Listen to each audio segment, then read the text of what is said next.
This concept we developed for sunroof cleaning for the car. Normally in general, in the car having the sunroof like this, so sometimes during the winter season, it may be some moisture also will be happen in this top roof. Also sometimes dust will be accumulated here. So we want to clean this sunroof area. We have provided a separate wiper mechanism here. So this wiper will be moved with the DC motor with the rack and pinion mechanism. So also just imagine it, this is only for the prototype model. Just we have make this spoiler, maybe in the car having the two spoiler no in general. So without affecting the aero characteristic. So this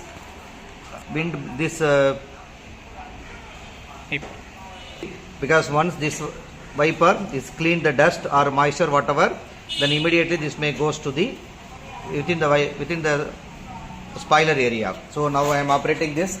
So this is completely operated by the battery mechanism. In general, in the car having the battery, so only we have equipped only this unit only.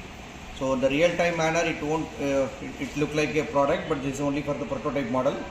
So here the window blade will be acting like this.